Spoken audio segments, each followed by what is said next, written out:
हम आपको बताने जा रहे हैं सिमेंटिक नेट्स की एक इम्पॉर्टेंट प्रॉपर्टीज़ के बारे में जिसे हम कहते हैं इनहेरिटेंस। तो चलिए शुरू करते हैं। यहाँ पर आपको यह बात ध्यान रखनी चाहिए कि इनहेरिटेंस जो एक सिमेंटिक नेट्स का प्रॉपर्टी है, यानी कि जो भी आपका रूल में इन्फेरेंस होगा या जो भी ग्राफ में इन्फेरेंस होगा उसको दूसरे पर्पस में दोबारा इस्तेमाल किया जा सकेगा। सिमेंटिक नेट्स से जो भी हमें रूल्स मिलेगा उनको दोबारा दूसरे पर्पस में इस्तेमाल किया जा सकेगा। तो चलिए इस चीज़ को देखते हैं।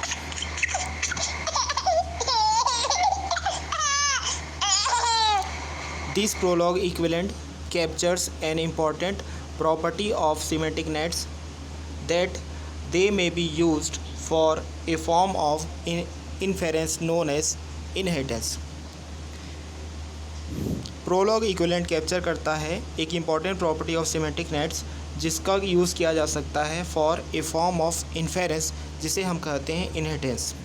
The idea of this is that if an object belongs to a class indicated by an is a link it inherits all the properties of that class.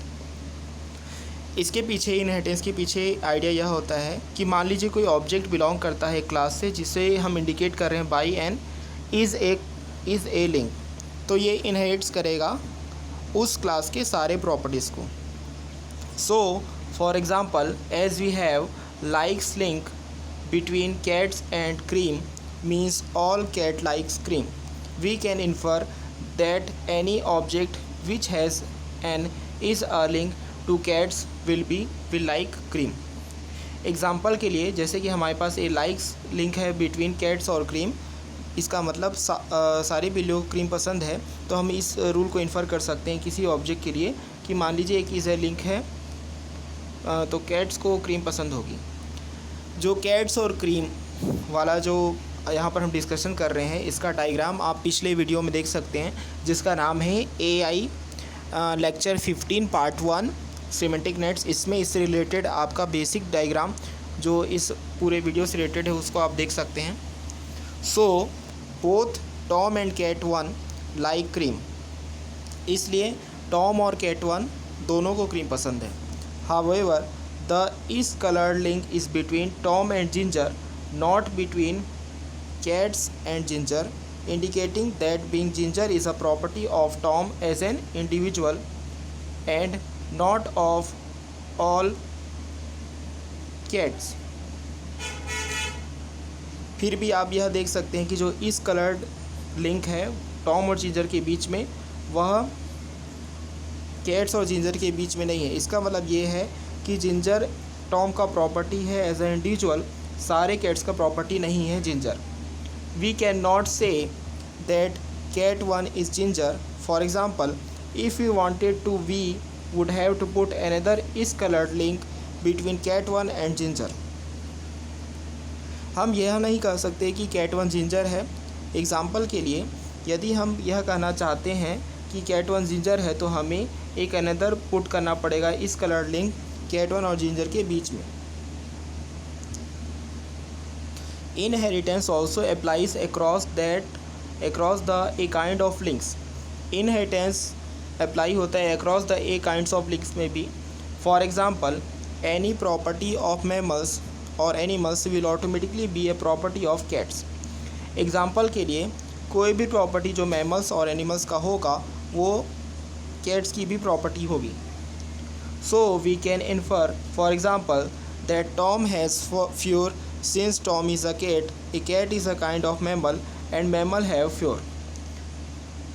तो हम इसमें इन्फेरेंस क्या ले सकते हैं एग्ज़ाम्पल के लिए कि टॉम में फ्योर है, जैसे कि ये जानते हैं कि टॉम एक बिल्ली है तो बिल्ली एक तरह का स्तनपायी है और स्तनपायी में फ्योर होते हैं। If for example we had another subclass of mammals say dogs and we had say Fido's a dog, Fido would inherit the property has fur from mammals but not the property like cream which is specific to cats। तो हम infer कर सकते हैं कुछ properties. Example के लिए मान लीजिए टॉम में फ्योर है, जैसे कि आप जानते हो टॉम एक बिल्ली है, बिल्ली एक तरह का स्तनपायी है और स्तनपायी में फ्योर होते हैं। एग्जाम्पल के लिए हमारे पास एक अनदर सब क्लास है मैमल्स की, जैसे कि डॉग्स। तो हम हमारे पास मान लीजिए हम कहते हैं कि फीडी से डॉग, तो फीडो इनहेरिट करेगा प्रॉपर्टी, उस प्रॉपर्टी जिसमें हम कहते हैं कि फ्यूर होते हैं मैमल्स में, लेकिन उस प्रॉपर्टी को इनहेरिट नहीं करेगा जिसमें कहते हैं हम लाइक स्क्रीम, जो कि स्पेसिफिक किसके लिए है, कैट्स के लिए। This situation is shown in the diagram below. नीचे दिए गए डायग्राम में इस सिचुएशन को शो किया गया है।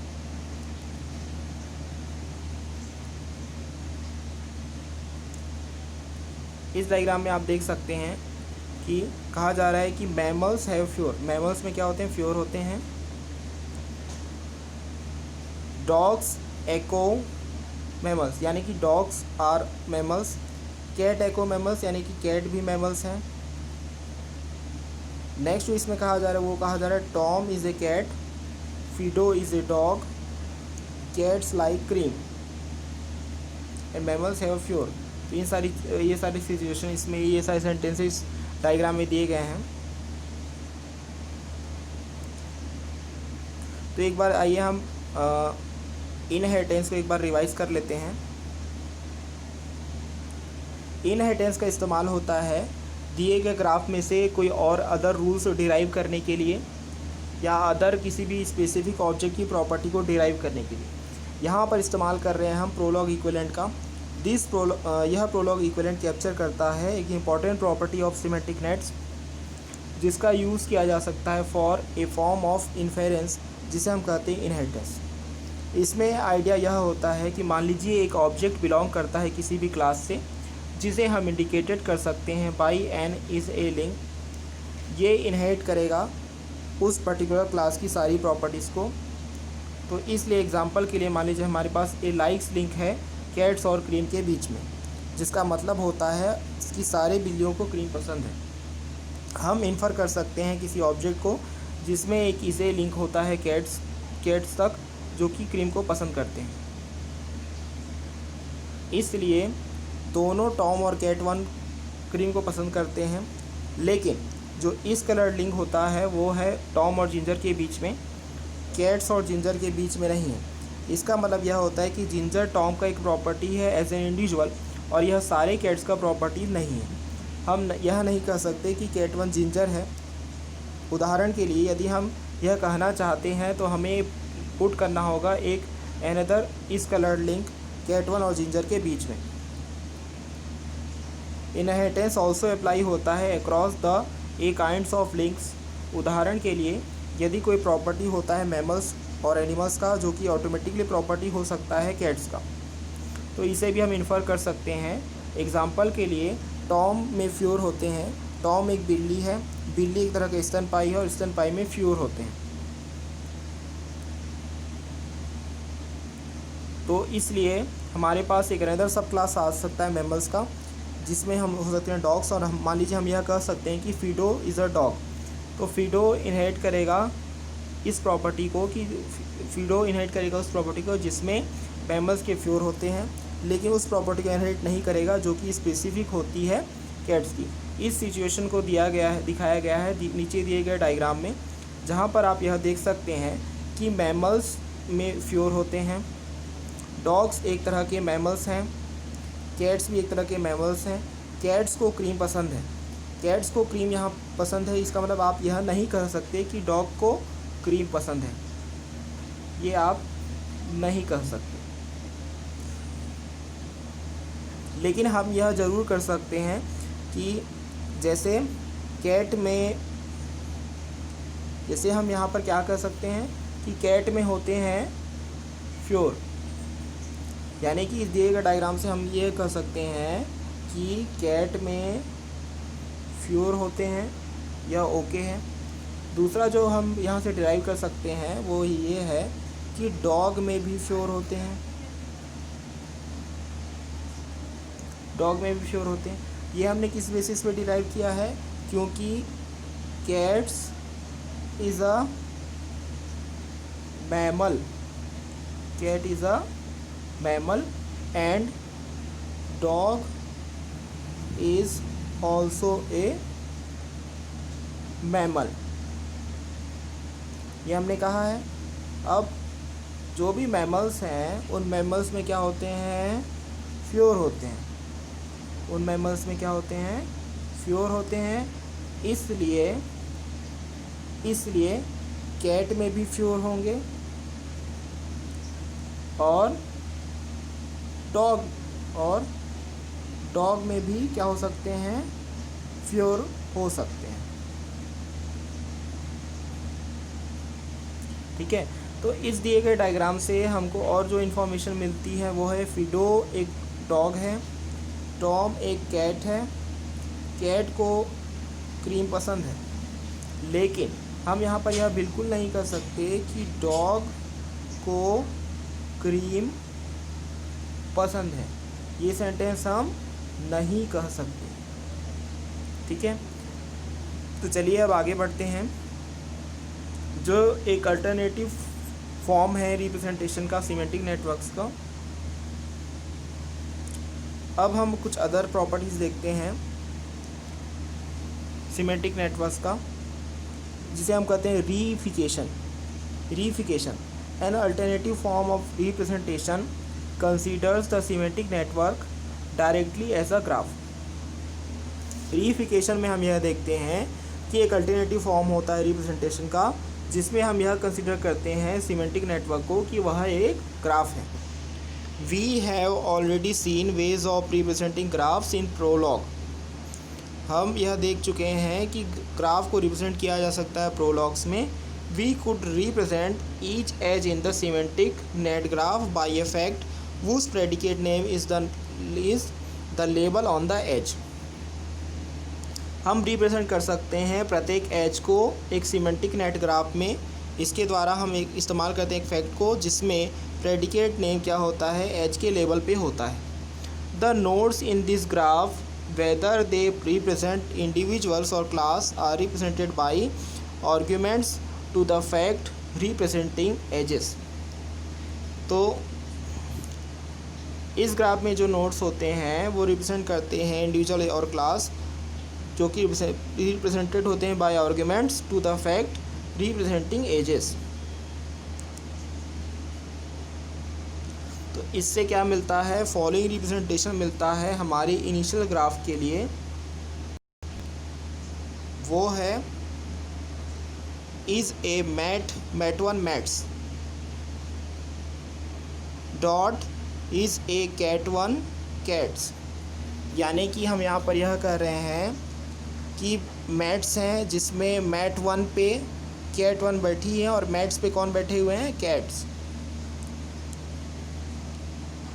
और दूसरा हम यह कह रहे हैं कि इज़ ए टॉम कैट्स, यानी कि कैट वन टॉम है और कैट्स हैं। इज़ ए बर्ड वन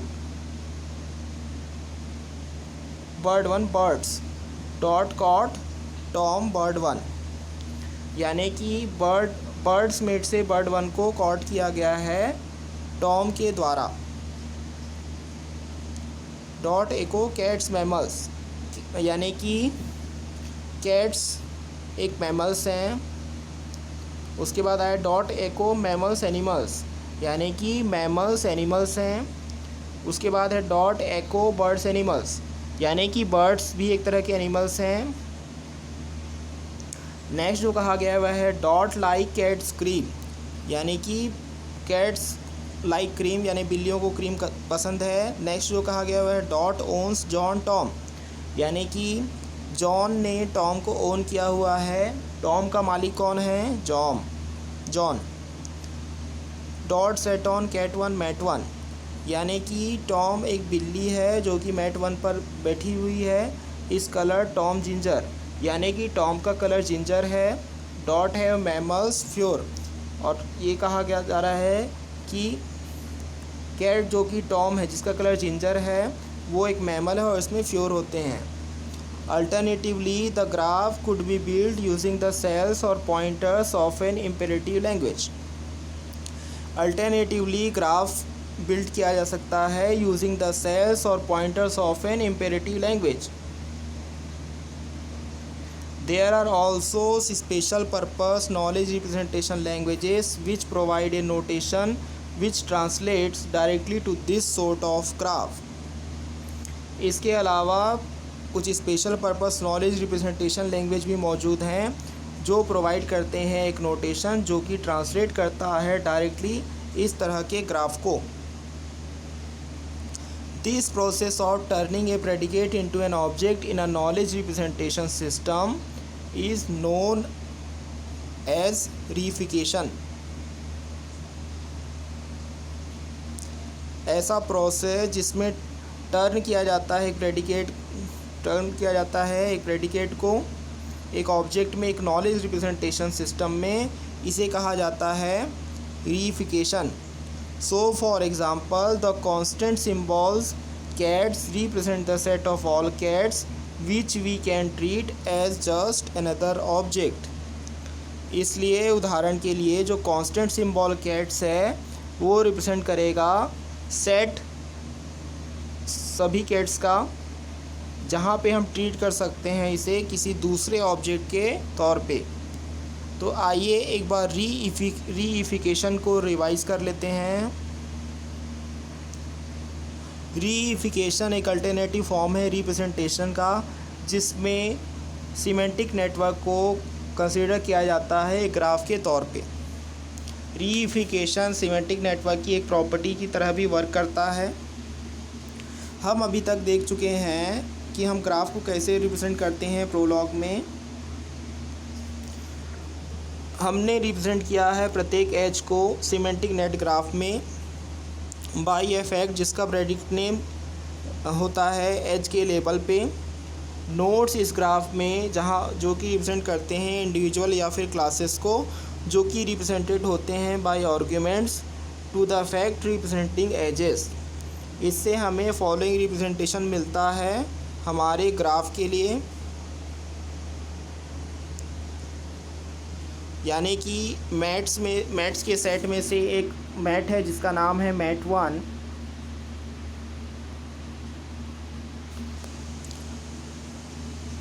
जिस पे और दूसरा जो मिलता है वो है कैट्स के सेट में से एक कैट है जिसका नाम है कैट 1.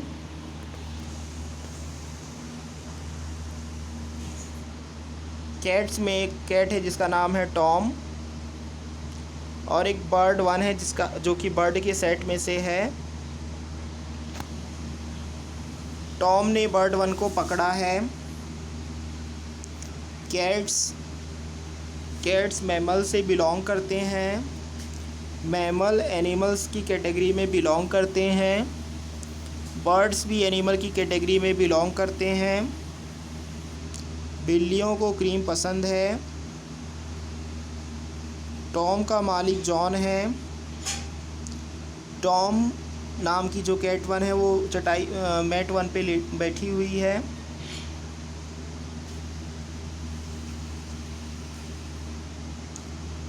जो जॉन कैट 1 है उसका कलर है टॉम जिंजर और जिसमें है मैमल्स और इन्हीं मैमल्स में होते हैं फ्योर. अल्टरनेटिवली ग्राफ बिल्ड किया जा सकता है यूजिंग द सेल और pointers of an imperative language.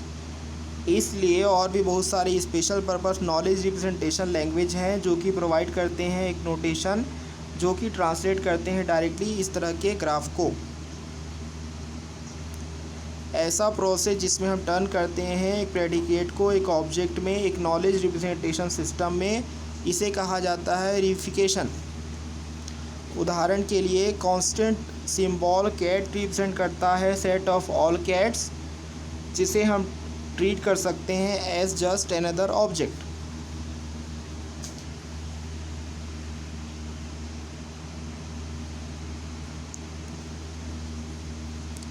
Next जो हमारा इसमें रिलेटेड टॉपिक है वो है द केस फॉर केस. ये भी रिलेटेड है सिमेंटिक नेट्स से. We have shown how binary relationships may be represented by arcs in graphs, but what about relationships with more than 2 arguments? हमने अभी तक आपको यह दिखाया है कि 2 बाइनरी रिलेशनशिप्स रिप्रेजेंटेड किए जा सकते हैं आर्क्स के द्वारा ग्राफ में. लेकिन क्या होगा रिलेशनशिप्स को रिप्रेजेंट करने के लिए जब 2 से ज़्यादा आर्गुमेंट होंगे. For example, what about representing the sentence John gave the book to Mary.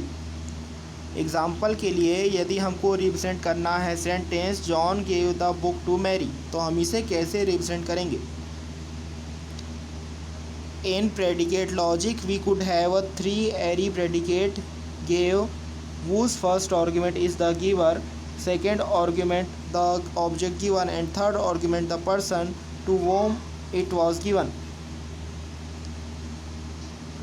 Thus gave John book 1 Mary. Predicate logic में हमारे पास 3 एरी प्रेडिकेट गेव होता है, जिसका फर्स्ट आर्ग्यूमेंट होता है गिवर यानी कि देने वाला, सेकेंड आर्ग्यूमेंट होता है द ऑब्जेक्ट गिवन यानी कि जो ऑब्जेक्ट को दिया जा रहा है, और थर्ड आर्ग्यूमेंट जो होता है वो होता है वो पर्सन जिसे वह ऑब्जेक्ट दिया गया हो। इसलिए होगा gave John book 1 comma Mary. The way this can be resolved is to consider the act of giving a separate object. Remember how in the first set of notes we saw how the pronoun it could in some context be taken to refer to a previously mentioned action itself rather than to an object involved in the action. Thus it is further reification. ऐसा वे जिसमें हम resolve कर सकते हैं दिए गए act को एक सेपरेट ऑब्जेक्ट को देते हुए। यहाँ पर आपको यह बात रखनी चाहिए कि फर्स्ट सेट ऑफ नोट्स में हमारे पास हमने देखा कि कैसे प्रोनाउन करेंगे इट को और कैसे इसमें इन सम कॉन्टेक्स्ट लिया जाएगा ताकि रिफ़र किया जा सके प्रीवियसली मेंशन एक्शन को itself rather than to an object involve in the action. तो इसीलिए हम इसे कहते हैं further reification. We can then say that any particular act of giving has 3 participants: the donor, the recipient, and the gift. So the semantic net representing the sentence is, हम यहाँ पर यह कह सकते हैं कि एक पर्टिकुलर एक्ट ऑफ गिविंग में 3 पार्टिसिपेंट हो सकते हैं, the donor, the recipient and the gift. तो इसलिए सीमेंटिक नेट जो कि रिप्रेजेंट करेगा दिए गए सेंटेंस को वो होगा give 1 is a giving, give 1 donor John, give 1 recipient Mary, give 1 gift book 1, book 1 is a books।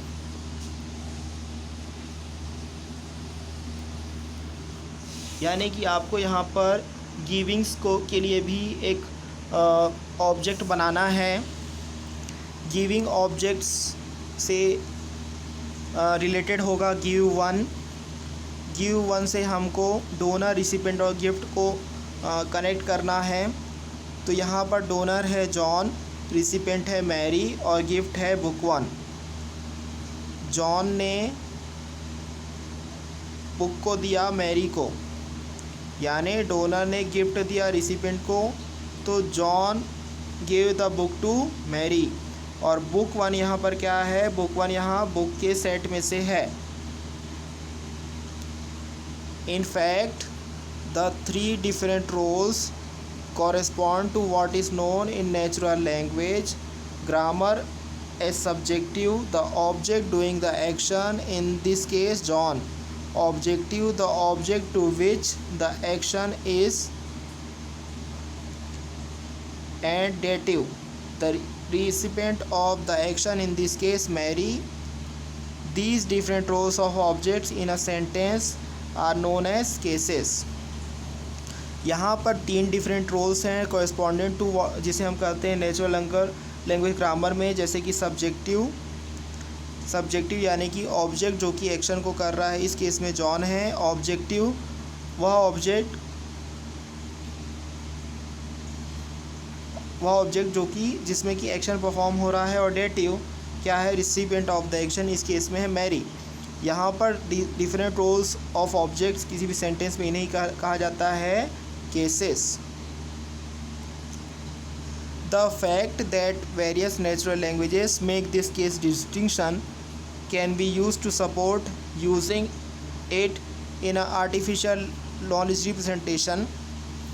ऐसा फैक्ट जिसमें बहुत सारे नेचुरल लैंग्वेजेस इस केस को डिस्टिंक्शन बना के इसे यूज़ कर सकते हैं ताकि सपोर्ट किया जा सके in artificial knowledge representation. The case for case is associated with the linguist Charles Fillmore whose work has been influential among AI workers in knowledge representation।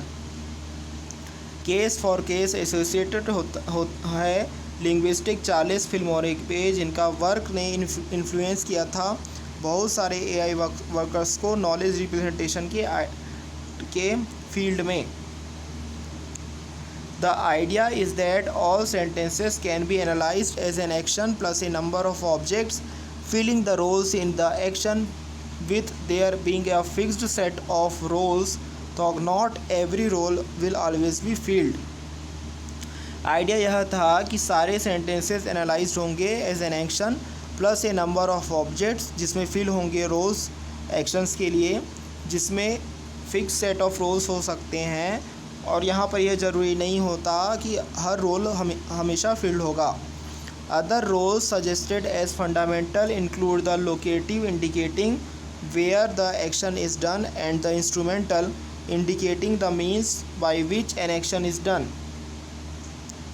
Other role suggested होंगे as fundamental, जिसमें include होगा locative indicating जहाँ पर action done होगा, और instrumental इस बात को इंडिकेट करेगा कि किस चीज़ पे एक्शन डन होना है। In some natural languages the different roles which a word may fill are indicated.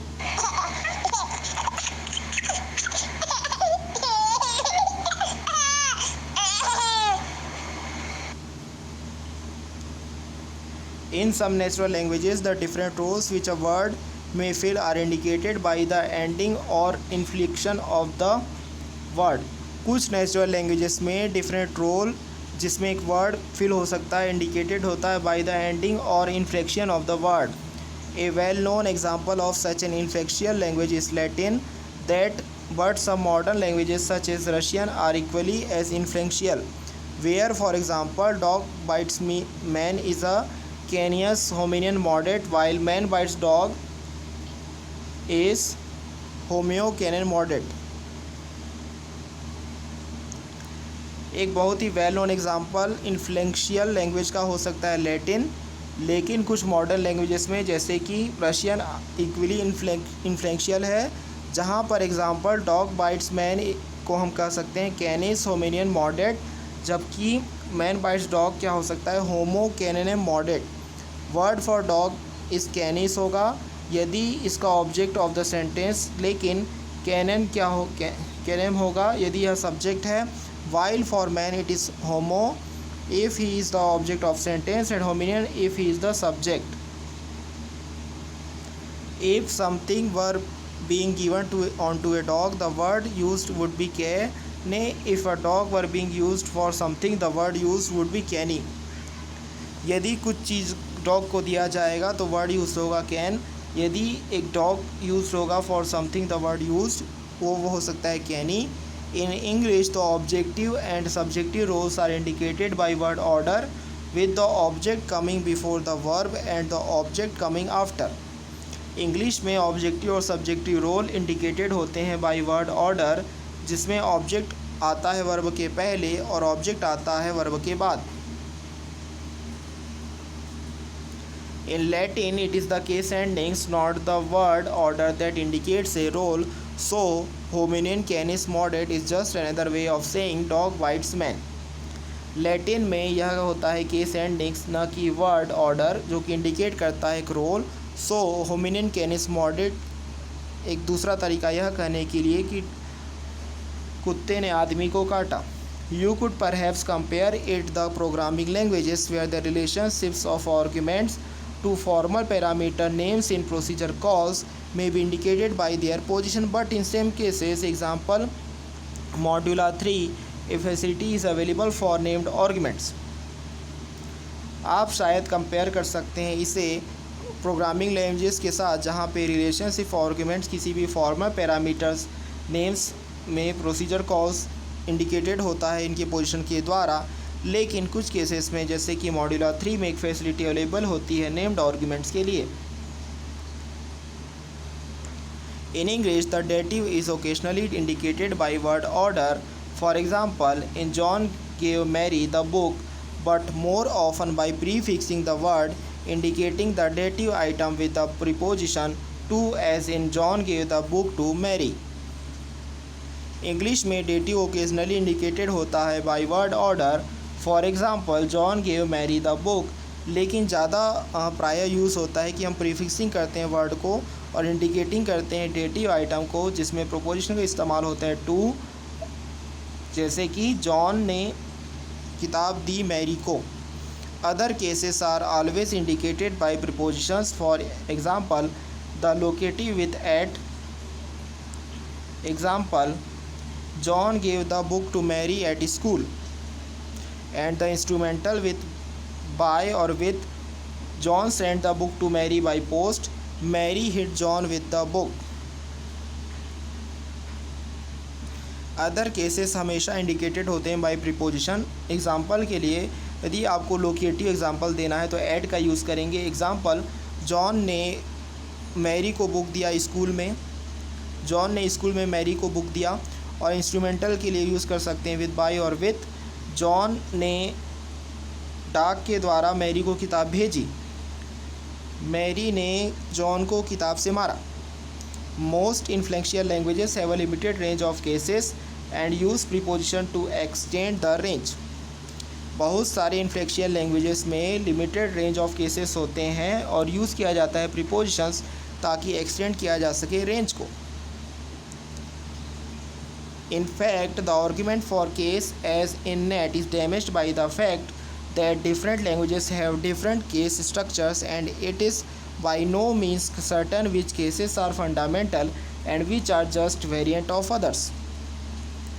In fact, argument for case एक in net है जो कि डैमेज होता है by the fact कि different languages में different case structure हो सकते हैं और इसमें कोई भी निश्चित मीनिंग नहीं होता है कि कौन सा केस फंडामेंटल है और कौन सा जस्ट वेरिएंट ऑफ अदर्स है।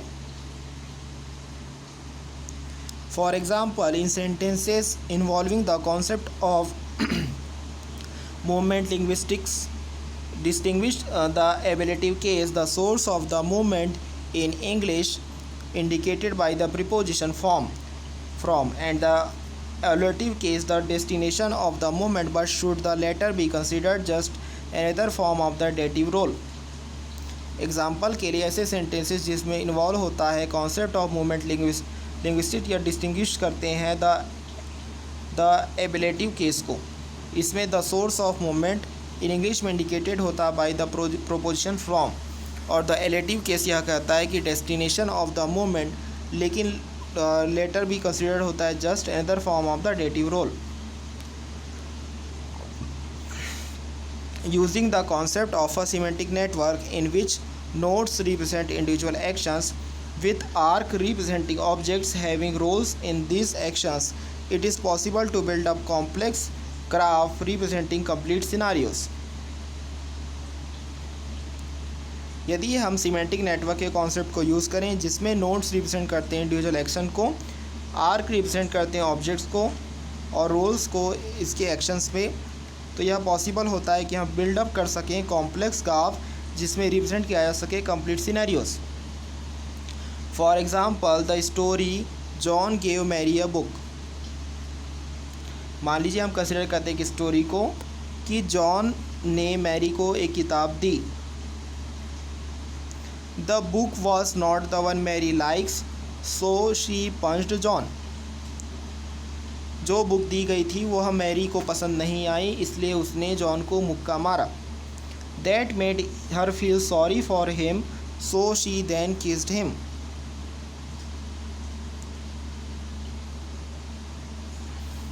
मान लीजिए ऐसा करने से मैरी को जॉन के प्रति सॉरी फील हुआ तो मैरी ने जॉन को किस किया. Is represented by the graph on the next page.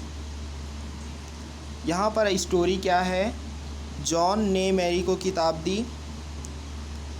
किताब मैरी को पसंद नहीं आई तो उसने जॉन को मुक्का मारा. जॉन को मुक्का मारने से उसे सॉरी फील हुआ, इसलिए उसने जॉन को किस किया। इसको हम रिप्रेजेंट कर रहे हैं by the graph on the next page. The class notes are omitted as the graph is complex enough without them. Class notes को ओमिटेड किया गया है क्योंकि ग्राफ इतना कॉम्प्लेक्स है बिना नोट्स के। The arcs are labeled with sub and obj for the subject and object of the action. ind.obj and str for the case where there is an indirect object is that dative in the terminology used previously and instrument. Arcs को label किया गया है with the sub and obj subject और object of the action के लिए, जहाँ पे ind.obj और str केस के लिए जहाँ पे एक इनडायरेक्ट ऑब्जेक्ट होता है, यानी कि डेटिव होता है टर्मिनोलॉजी जिसे हम यूज़ कर चुके हैं प्रीवियसली, और एक instrument. There are also arcs representing time relationships. Note that individual times are represented by notes as well and reason why an act was performed. इसके अलावा आर्क्स भी रिप्रेजेंटेड करते हैं टाइम रिलेशनशिप्स को। यहाँ पर आपको यह बात ध्यान रखनी चाहिए कि इंडिविजुअल टाइम्स रिप्रेजेंटेड होंगी बाय नोट्स एज वेल, और रीजंस कि क्यों यह एक्ट परफॉर्म होगा। Note that in the graph some English words are translated to an equivalent, thus punch is represented as hit with fist. We might also for example have represented kiss by touch with lips. तो this perhaps illustrate why this sort of attempt to find an underlying representation miss some of the subtleties of human language. यहाँ पर आपको यह note करना चाहिए कि graph में कुछ इंग्लिश वर्ड्स को ट्रांसलेट किया गया उनके इक्विवेलेंट पे, इसलिए पंच को रिप्रेजेंटेड किया जाएगा हिट विथ फिस्ट, जिसे हम यह भी, इसके अलावा हम यह भी देख सकते हैं कि एग्जांपल जहाँ पे किस रिप्रेजेंट किया गया था उसे हम लिखेंगे बाय टच विथ लिप्स। शायद यह इलस्ट्रेट करेगा कि क्यों सॉर्ट ऑफ अटेम्प्ट होता है to find an underlying representation miss some of the subtleties of human language. Similarly, if we are trying to represent underlying meanings, we have not only to convert passive forms to active form as suggested previously, but also to note forms where one verb is equivalent to another, except with the roles in a different order. Similarly, यदि हम try करते हैं कि हम represent करें underlying meanings को, तो हमें न केवल कन्वर्ट करना पड़ता है पैसिव फॉर्म को एक्टिव फॉर्म्स में जैसा कि प्रीवियसली सजेस्ट किया गया था, बल्कि हमें ऑल्सो नोट करना पड़ता है फॉर्म्स को जहाँ पे एक वर्ब इक्विवेलेंट होता है अनदर के, इस बात से except with the roles in a different order. For example the sentence X buys Y from Z. Example के लिए मान लीजिए कोई सेंटेंस है जहाँ पे एक्स ने वाई खरीदा जेड से। ये is essentially equivalent to Z sells Y to X. So we could therefore convert all sentences involving selling to the equivalent involving buying and make them instances of the buying class. Example के लिए मान लीजिए कोई sentence है कि X ने Y बेचा Z को। इफिशिएंटली इक्विवेलेंट यह है कि X ने Y को ख़रीदा Z से, तो ये इक्विवेलेंट किसके है कि Z ने Y बेचा X को। इसलिए हम कन्वर्ट करेंगे सारे सेंटेंसेस को जिनमें इसमें इन्वॉल्व होगा कि सेल करते हैं इक्विवेलेंट, एक सेल करेंगे जो कि इक्विवेलेंट होगा बाइंग के, और इसीलिए हम उन्हें इंस्टेंसेस बना देते हैं बाइंग क्लास के। Work on trying to find underlying primitives to aid network representation of the meaning of Natural language semantics is associated with the AI researcher Roger Schenck. हम वर्क करते हैं कि ट्राई कर सकें, फाइंड कर सकें underlying primitives, एक aid and network representation of the meaning of natural language semantics जो कि एसोसिएटेड है with the AI researcher Roger shank.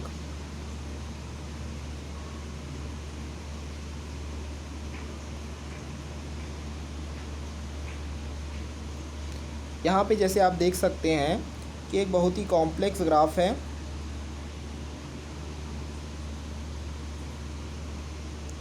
जैसे कि कहा गया है book two object likes always, book two को ऑलवेज लाइक किया जाएगा।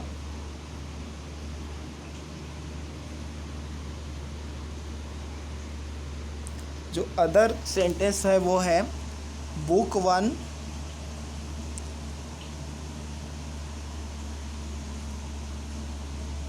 जी वन किससे रिलेटेड है, सब जॉन एंड मैरी, यानी कि जॉन ने बुक वन किसको दिया है, मैरी को दिया है।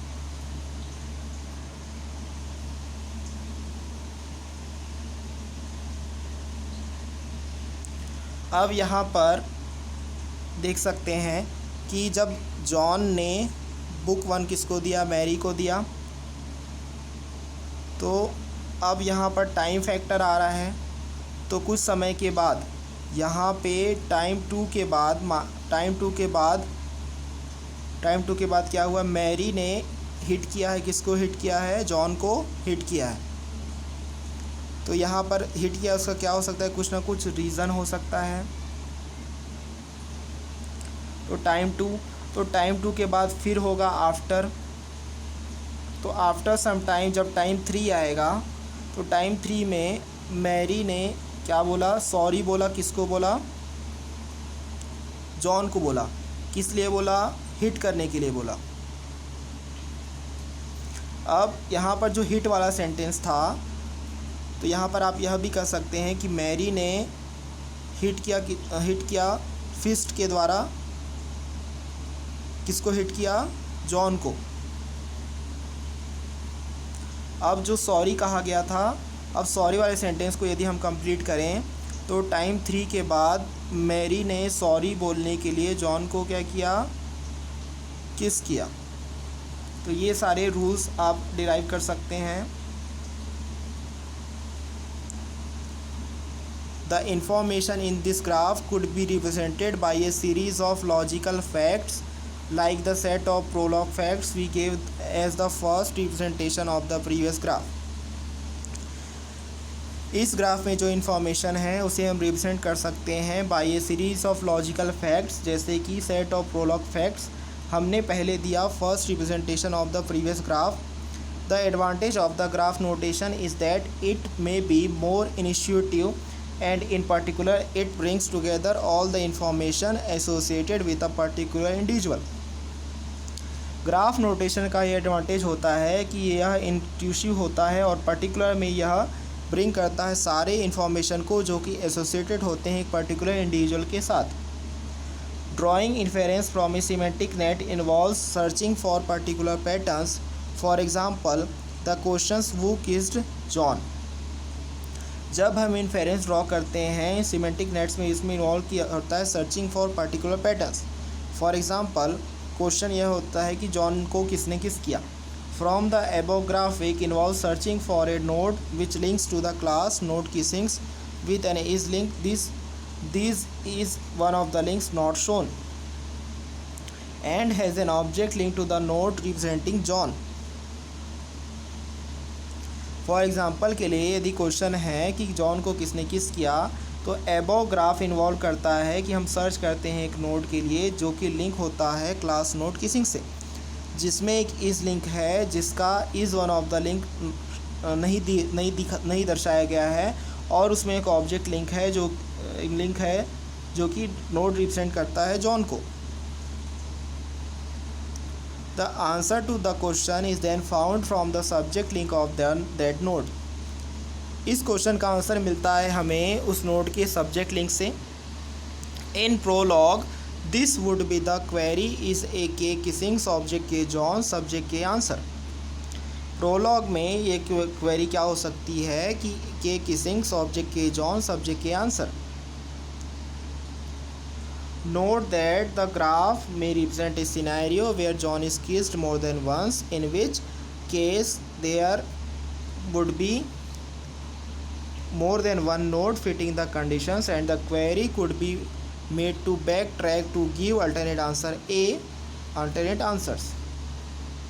यहाँ पर आपको यह बात नोट करनी चाहिए कि ग्राफ रिप्रेजेंट कर सकता है एक सिनेरियो जहाँ पे जॉन को एक से ज़्यादा बार किस किया गया है, जिसमें केस यह हो सकता है कि एक नोड फीडिंग करता है कंडीशंस को और क्वेरी मेड होती बैक ट्रैक ताकि दिया जा सके alternate answers.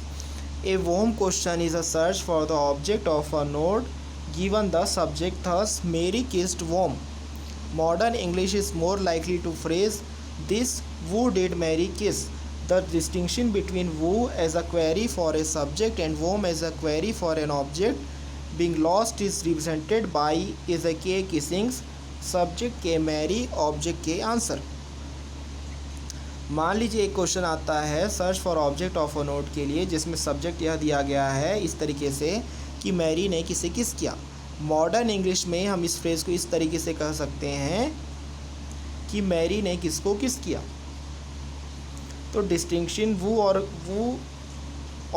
As a query for subject के लिए और whom as a query for subject object के लिए लॉस्ट हो जाता है। इसे हम रिप्रेजेंट कर सकते हैं is A K kissings, subject K Mary, object K answer. Similarly a to whom question is a search for an indirect object given a subject and object, so John gave the book to whom, or who did John give the book to, is represented by is a G givings, subject G John, object G B is a B book, indirect object B answer। Similarly एक warm question क्या होता है, search for indirect object होता है जिसमें एक subject दिया गया है और ऑब्जेक्ट दिया गया है। इसलिए जॉन ने बुक किसे दी या फिर जॉन के द्वारा बुक किसे दी गई, इसे हम रिप्रेजेंट करते हैं is a G giving, subject G John, object G comma B is a B book, indirect object B answer. A how question might be consider equivalent to a with what question, so it returns the instrumental link of the relevant node। एक how question consider हो सकता है equivalent एक with what question के साथ, तो यह return करता है instrumental link of the relevant node. A where question returns the locative link. A why question is a search for a reason link, so why did Mary kiss John is represented by is a K kissings, subject K Mary, object K John, reason K answer. एक where question return हो सकता है locative link पे, एक why question search हो सकता है reason link के लिए। तो इसीलिए वाई डिड मैरी ने जॉन को क्यों किस किया, ये रिप्रेजेंटेड हो सकता है by is a K kissings, subject K Mary, object K John, reason K answer. In this case, however, the answer will not be an individual but simply a name assigned to an node representing a feeling sorry for action। इस case में हम फिर भी देख सकते हैं कि answer एक इंडिविजुअल नहीं होता है लेकिन ये सिंपली एक नेम असाइंड होता है एक नोड को जो रिप्रेजेंट करता है feeling sorry for action. A more correct report would need to give the complete sentence represented by the node to which the reason link points। एक ज़्यादा करेक्ट रिपोर्ट में ज़रूरत पड़ती है कि हम देते हैं कंप्लीट सेंटेंस को जो कि रिप्रेजेंटेड होता है by the node to which the reason link points. Similarly a when question is a search for a time link. Similarly एक व्हेन क्वेश्चन होता है search for a time link के लिए। टाइम लिंक्स में point to nodes actually storing times and dates. Time links point कर सकता है nodes को जो कि एक्चुअली स्टोर करते हैं टाइम्स और डेट्स को। However, as in our example, it is more likely to be a time which is relative to another. So again, the answer given must involve looking beyond just the node pointed to by the time link। फिर भी हमारे example में यह time likely हो सकता है जो कि रिलेटिव हो सकता है अनदर चीज़ से। तो दोबारा आंसर जो दिया जाएगा उसमें इन्वॉल्व होगा कि नोड पॉइंट करे the time link. For example, with our above graph, the question when did Mary feel sorry for John would be answered by finding that the time link from the node sorry 1 links to time 3। यानी कि दिए गए example में यदि हमारा graph question show करता है कि कब मैरी को फील हो सॉरी जॉन के लिए, तो उसके लिए हम आंसर फाइंडिंग यह कर सकते हैं कि time link from the node sorry 1 link होगा टाइम 3 से। It can Then be noted that time 3 is the subject of one after node and the object of another, so the answer could be given as both after Mary hit John and before Mary kissed John. तो time 3 क्या होगा, subject of one after node और object of another, तो इसलिए answer यह दिया जा सकता है कि दोनों टाइम के बीच में जब मैरी ने जॉन को हिट किया और मैरी ने जॉन को किस किया उससे पहले होगा time 3.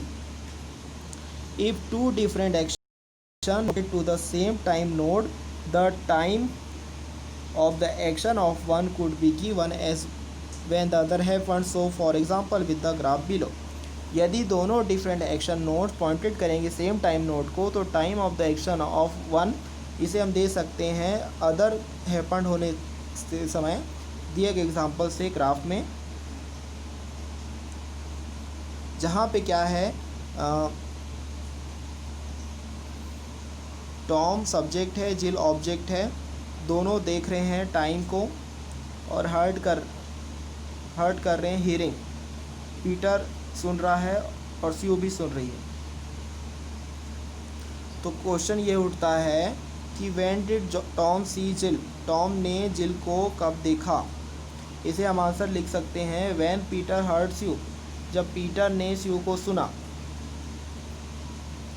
Note that as implication we are making here is that all action occur instantly at a fixed time point. यहाँ पर सिंप्लीफिकेशन में हम यह कह सकते हैं कि यहाँ पर सारे एक्शंस ऑक्योर हो रहे instantly at a fix time point. A more realistic treatment of time would deal with time intervals which have a start and finish time. एक ज़्यादा रियलिस्टिक ट्रीटमेंट टाइम का ये हो सकता है जो डील करेगा time interval which have a start and finish time. एक बार हम केस ऑफ केस इसको रिवाइज कर लेते हैं. जो हमने एग्ज़ाम्पल लिया है उसमें हमने सेंटेंस यह है कि सबसे पहले कि जॉन ने बुक 1 दिया मैरी को. तो चलिए इसे रिवाइज करते हैं. द केस फॉर केस, हमने यह देखा है कि कैसे बाइनरी रिलेशनशिप्स रिप्रेजेंटेड हो सकते हैं बाय आर्क्स इन ग्राफ्स. लेकिन क्या होगा रिलेशनशिप्स के बारे में जब 2 से ज़्यादा आर्गुमेंट आ जाएं. उदाहरण के लिए हम कैसे रिप्रेजेंट करेंगे सेंटेंस को कि जॉन ने मैरी को किताब दी है. प्रेडिकेट लॉजिक में हमारे पास 3 एरी प्रेडिकेट होते हैं. 3 प्रेडिकेट पेरी होता है गेव, जिसका फर्स्ट आर्गुमेंट होता है गिवर, सेकंड आर्गुमेंट होता है ऑब्जेक्ट गिवन और थर्ड आर्गुमेंट होता है वह पर्सन जिसे वह ऑब्जेक्ट दिया जा रहा है. इसलिए होगा गेव जॉन बुक 1 मैरी. ऐसा तरीका जिसमें हम रिसॉल्व कर सकते हैं, हम कंसीडर करेंगे act of giving a separate object. यहाँ पर आपको याद रखना चाहिए कि फर्स्ट सेट ऑफ नोट्स में हम यह कर सकते हैं कि कैसे प्रोनाउन इट इन सम करेगा context be taken to context, जिसमें हम रिफ़र कर सकते हैं प्रीवियसली मेंशन्ड एक्शन को जो कि इटसेल्फ रादर देन होता है ऑब्जेक्ट जो कि इन्वॉल्व होता है एक्शन में. इसलिए इसे हम कहते हैं फर्दर रिफिकेशन. हम यह कह सकते हैं कि एक पर्टिकुलर एक्ट ऑफ गिविंग में 3 पार्टिसिपेंट हो सकते हैं, द डोनर, द रिसिपेंट्स और गिफ्ट्स. इसलिए सीमेंटिक नेट रिप्रेजेंट करेगा सेंटेंस को कुछ इस तरीके से कि मान लीजिए गिविंग सेट में से हमें एक मिल रहा है गिव 1, तो हम यह कह सकते हैं give 1 is a गिविंग्स.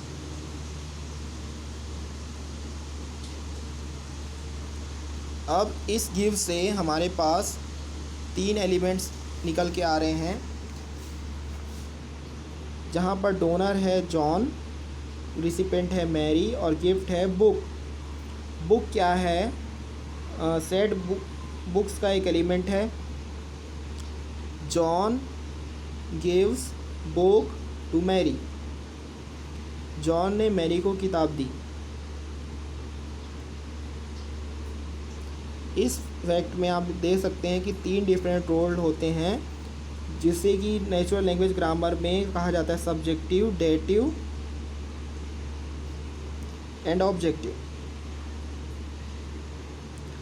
In 3 different roles और ऑब्जेक्ट को एक सेंटेंसेस में कहा जाता है केसेस।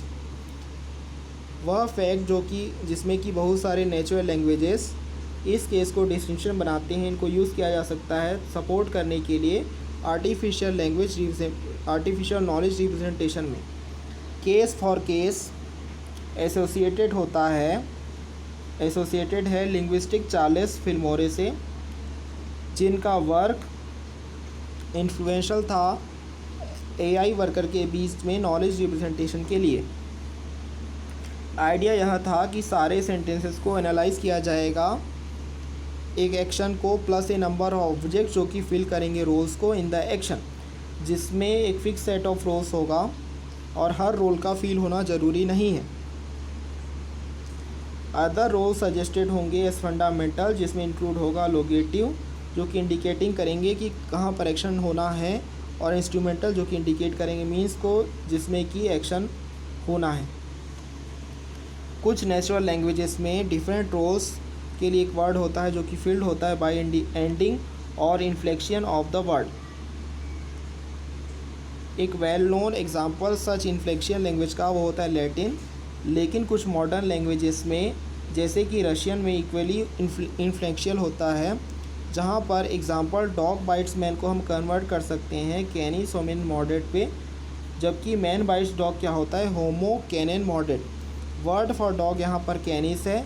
यदि इसे हम कहें कि यह सेंटेंस का ऑब्जेक्ट है तब कैनन, यदि यह सब्जेक्ट है फॉर मैन यह होमो है, यदि ऑब्जेक्ट ऑफ द सेंटेंस है, और होमिन यदि यह सब्जेक्ट है। यदि कुछ चीज़ डॉग को दिया जाएगा तो वर्ड यूज़ हो सकता है कैन। यदि एक डॉग यूज़ होगा किसी वर्ड के लिए तो यूज़ हो सकता है वर्ड कैनी। इंग्लिश में ऑब्जेक्टिव और सब्जेक्टिव रोल्स इंडिकेटेड होते हैं बाय वर्ड ऑर्डर, जिसमें ऑब्जेक्ट होता है कमिंग वर्ब के पहले और ऑब्जेक्ट होता है उस वर्ब के बाद। लैटिन में यह क्या है, यह केस एंडिंग है, नॉट द वर्ड ऑर्डर, जो कि इंडिकेट करता है एक रोल को। सो होमिनियन, इसलिए एक होमिनियन कैनिस मॉडेट एक दूसरा तरीका है यह कहने के लिए कि कुत्ते ने आदमी को काटा। आप शायद इसे इस चीज़ से कंपेयर कर सकते हैं प्रोग्रामिंग लैंग्वेजेस पे, जहाँ पे relationship of arguments informal to formal parameters name एक प्रोसीजर कॉल्स में इंडिकेटेड होता है उनके पोजीशंस के द्वारा। लेकिन कुछ केसेस में जैसे कि मॉड्यूल 3 में एक फैसिलिटी अवेलेबल होती है नेम्ड आर्ग्यूमेंट्स के लिए।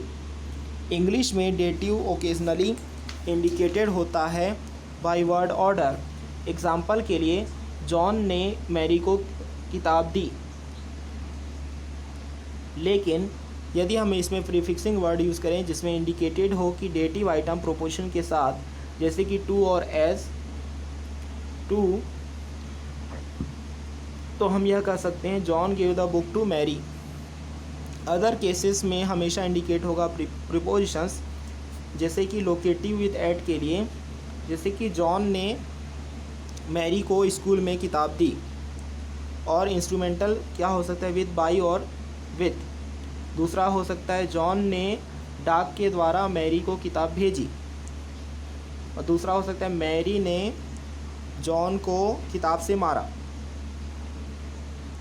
ज़्यादातर इन्फ्लेक्शियल लैंग्वेज में एक लिमिटेड रेंज ऑफ केसेस होते हैं और यूज़ किया जा सकता है प्रीपोजिशन को ताकि एक्सटेंड किया जा सके रेंज को। आर्गुमेंट के केस में for case in net damage होता है बाय द फैक्ट, क्योंकि डिफरेंट लैंग्वेजेस में डिफरेंट केस स्ट्रक्चर होते हैं और इसमें कोई भी अर्थ नहीं होता है कि केस फंडामेंटल हो या फिर जस्ट वेरिएंट ऑफ अदर्स हों। उदाहरण के लिए मान लीजिए हमारे पास कुछ ऐसे सेंटेंस हैं जिसमें इन्वॉल्व होता है कॉन्सेप्ट ऑफ मूवमेंट लिंग्विस्टिक्स, जिससे कि एबिलिटिव केस से अलग हो जाता है। Source of movement in English में जो कि इंडिकेटेड होता है बाय द प्रीपोजिशन फ्रॉम, और रिलेटिव केस जिसमें क्या होता है डेस्टिनेशन ऑफ द मूवमेंट होता है। लेकिन लेटर भी कंसिडर होता है just another form of dative role. यदि हम कॉन्सेप्ट यूज़ करें सिमेंटिक नेटवर्क का, जिसमें नोड्स रिप्रेजेंट करते हैं इंडिविजुअल एक्शंस को, आर्क रिप्रेजेंट करते हैं ऑब्जेक्ट को, और रोल्स भी इन एक्शंस का रिप्रेजेंट होता है, तो यह पॉसिबल है कि हम बिल्डअप करें कॉम्प्लेक्स ग्राफ जिसमें रिप्रेजेंट किया जा सके कंप्लीट सिनारियो को। उदाहरण के लिए मान लीजिए हमारे पास कोई स्टोरी है कि जॉन ने मैरी को किताब दी। बुक ऐसी बुक थी जिसे मैरी पसंद नहीं करती थी, इसलिए मैरी ने जॉन को मुक्के से मारा, जिससे ये सब होने से मैरी ने जॉन के प्रति सॉरी फील किया, इसलिए मैरी ने जॉन को किस किया। इसे हम रिप्रेजेंट कर रहे हैं ग्राफ के द्वारा नेक्स्ट पेज पे। क्लास नोट्स ओमिट हो रहे हैं इस ग्राफ में क्योंकि यह उनके बिना भी काफ़ी कॉम्प्लेक्स हो जाएगा। आर्क्स को लेबल्ड किया गया है SUB और OBG से। सब्जेक्ट और ऑब्जेक्ट ऑफ एक्शन के लिए IND.OBJ और STR उस केस के लिए जहाँ पे एक इनडायरेक्ट ऑब्जेक्ट हो, यानी कि इसी को हम कहते हैं डेटिव टर्मिनोलॉजी यूज़ किया जा चुका है प्रीवियसली, और एक इंस्ट्रूमेंट। इसके अलावा बहुत सारे आर्क्स हैं जो रिप्रेजेंट करते हैं टाइम रिलेशनशिप से। यहाँ पर आपको नोट करना चाहिए कि इंडिविजुअल टाइम रिप्रेजेंटेड होंगे नोट्स के द्वारा, और इसीलिए और क्यों यह एक्ट परफॉर्म हुआ है। यहाँ पर आपको ध्यान रखना चाहिए कि ग्राफ में कुछ इंग्लिश वर्ड्स ट्रांसलेटेड होंगे इक्विवेलेंट पे, यानी कि पंच जैसे कि रिप्रेजेंटेड होगा एज हिट विथ फिस्ट। हम और भी एग्जांपल कंसीडर कर सकते हैं, जैसे कि किस को हम कन्वर्ट कर रहे हैं टच विथ लिप्स में। इसके द्वारा शायद क्या हो सकता है कि कुछ sort of attempt underlying representation miss हो सकता है, जिसमें ह्यूमन लैंग्वेजेस का यूज़ होगा। सिमिलरली यदि हम ट्राई करेंगे रिप्रेजेंट करने के लिए अंडरलाइंग मीनिंग्स को, तो हमें न केवल पैसिव फॉर्म को एक्टिव फॉर्म में कन्वर्ट करना पड़ेगा जैसा प्रीवियसली सजेस्ट किया गया है, बल्कि हमें ऑल्सो नोट फॉर्म करना पड़ेगा कि जहाँ पर एक वर्ब इक्विवेलेंट है दूसरे के, जिसमें रोल्स क्या हो सकते हैं डिफरेंट ऑर्डर में हो जाएगा। उदाहरण के लिए सेंटेंस क्या है, X ने Y को ख़रीदा Z से। यह किसके इक्विवेलेंट है कि Z ने Y बेचा X को। तो इसलिए हम कन्वर्ट करेंगे सारे सेंटेंसेस को, हमें कन्वर्ट करना होगा उन सारे सेंटेंस को जिनमें इन्वॉल्व होगा सेलिंग। इसको हमें इक्विवेलेंट करना पड़ेगा इन्वॉल्विंग बाइंग, और उन्हें बाइंग क्लास का इंस्टेंसेस बनाना पड़ेगा। तो इसीलिए हम वर्क कर रहे हैं कि हम इस बात के लिए ट्राई करें, फाइंड कर सकें underlying primitives to add network, जो कि रिप्रेजेंटेशन ऑफ द मीनिंग है ऑफ नेचुरल लैंग्वेज सिमेटिक्स, जो कि एसोसिएटेड है with the AI researcher Roger Schank. तो आइए हम देखते हैं सबसे पहले बुक 1 के केस में। बुक 1 एक ऑब्जेक्ट है। यहाँ पर आपको यह देखना है कि बुक 1 और बुक 2 इक्वल नहीं है। बुक 1 एक ऑब्जेक्ट है और जॉन सब्जेक्ट है, मैरी इनडायरेक्ट ऑब्जेक्ट है। यहाँ पर बुक 1 को इस्तेमाल करने वाला है जॉन। जॉन ने बुक 1 दिया मैरी को। तो यह प्रोसेस हुआ किसी टाइम में, टाइम 1 में हुआ मान लीजिए प्रोसेस। तो अब टाइम 1 के बाद क्या आएगा, टाइम 2। टाइम 2 में हिट किया गया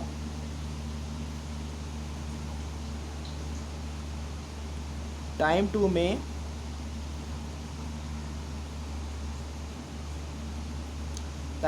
हिट किया गया किसके द्वारा हिट किया गया, मैरी के द्वारा हिट किया गया। हिट करने के लिए इस्तेमाल किया गया फीस्ट का, यानी कि मैरी के द्वारा हिट करने के लिए फिस्ट का इस्तेमाल किया गया। इसके इस्तेमाल से किसे हिट किया गया, जॉन को।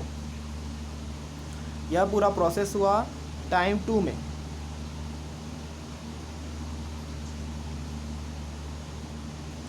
तो इसके पीछे रीज़न क्या हो सकता है, इस हिट के पीछे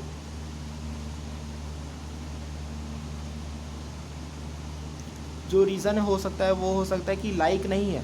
तो इसीलिए आप यह देख सकते हैं कि टाइम 2 में लाइक्स में कनेक्शन नहीं है। अब यह होने के बाद टाइम 3 के बाद मैरी को ये रियलाइज़ हुआ, मैरी को सॉरी रियलाइज़ हुआ। किसके लिए रियलाइज़ हुआ? जॉन के लिए।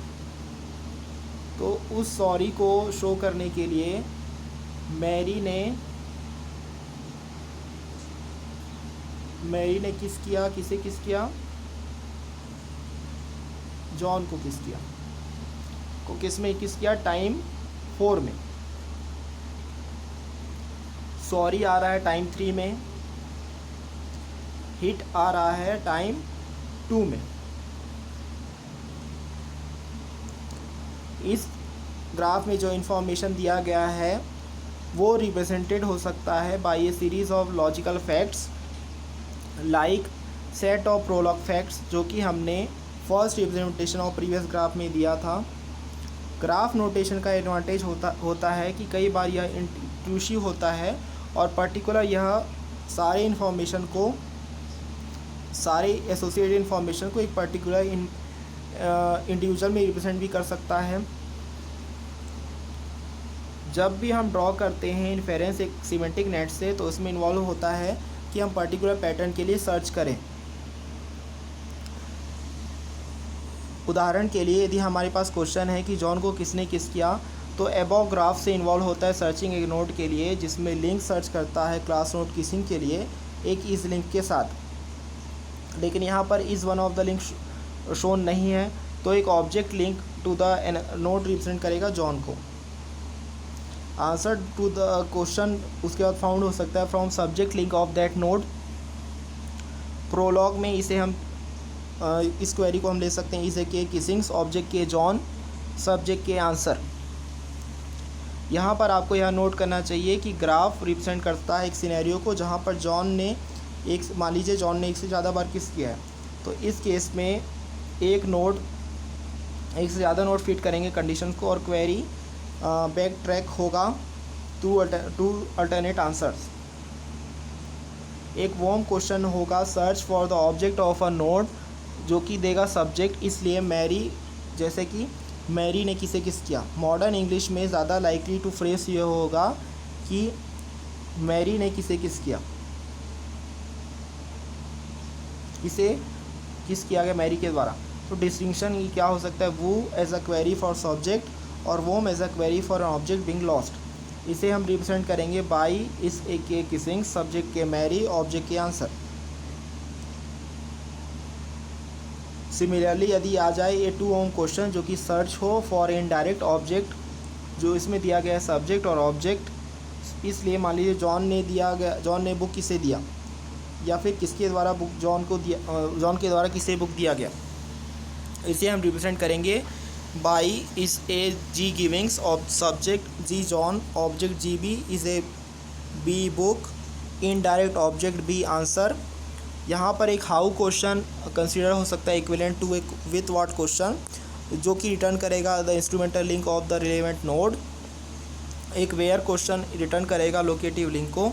एक वाई क्वेश्चन क्या होगा? Search for a reason link, कि मैरी ने जॉन को क्यों किस किया। इसे हम रिप्रेजेंट करेंगे by is a K kissings, subject K Mary, object K John, reason K answer. इस केस में आंसर फिर भी आंसर इंडिविजुअल नहीं होगा, लेकिन सिंपली एक नेम असाइंड होगा एक नोड को जो रिप्रेजेंट करेगा एक फीलिंग सॉरी फॉर एक्शन को। एक ज़्यादा करेक्ट रिपोर्ट ज़रूरत पड़ेगी ताकि दिया जा सके complete sentence represented by the node, जिसमें कि रीज़न होगा लिंक पॉइंट्स। सिमिलरली जब एक वैन क्वेश्चन होगा search for a time link, तो टाइम लिंक्स पॉइंट करेगा नोड्स के लिए जो कि एक्चुअली स्टोर करेंगे टाइम्स को और डेट्स को। फिर भी जैसे कि हमारे एग्जांपल में यह ज़्यादा लाइकली टू होगा टू बी ए टाइम, जो कि रिलेटिव होगा टू अनदर।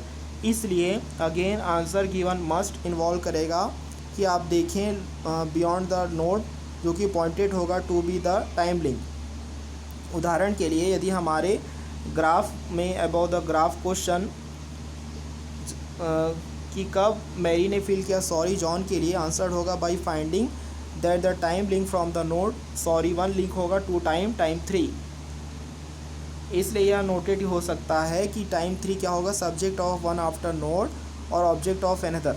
इसलिए आंसर कुड हो सकता है कि after Mary hit John and before Mary kiss John.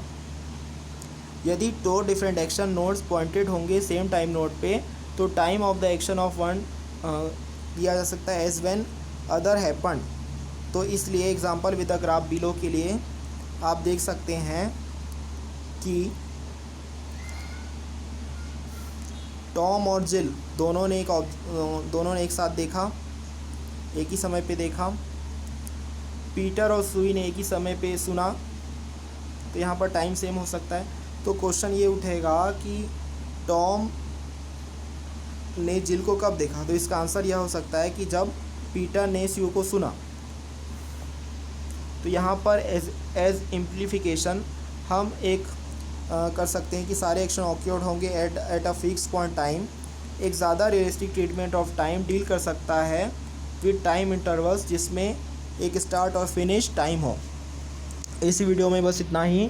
इस वीडियो को लाइक करें, शेयर करें और हमारे चैनल को ज़रूर सब्सक्राइब करें और बेल आइकन पे भी क्लिक करें ताकि आप आर्टिफिशियल इंटेलिजेंस से रिलेटेड सारे वीडियोस पाते रहें। Thank you.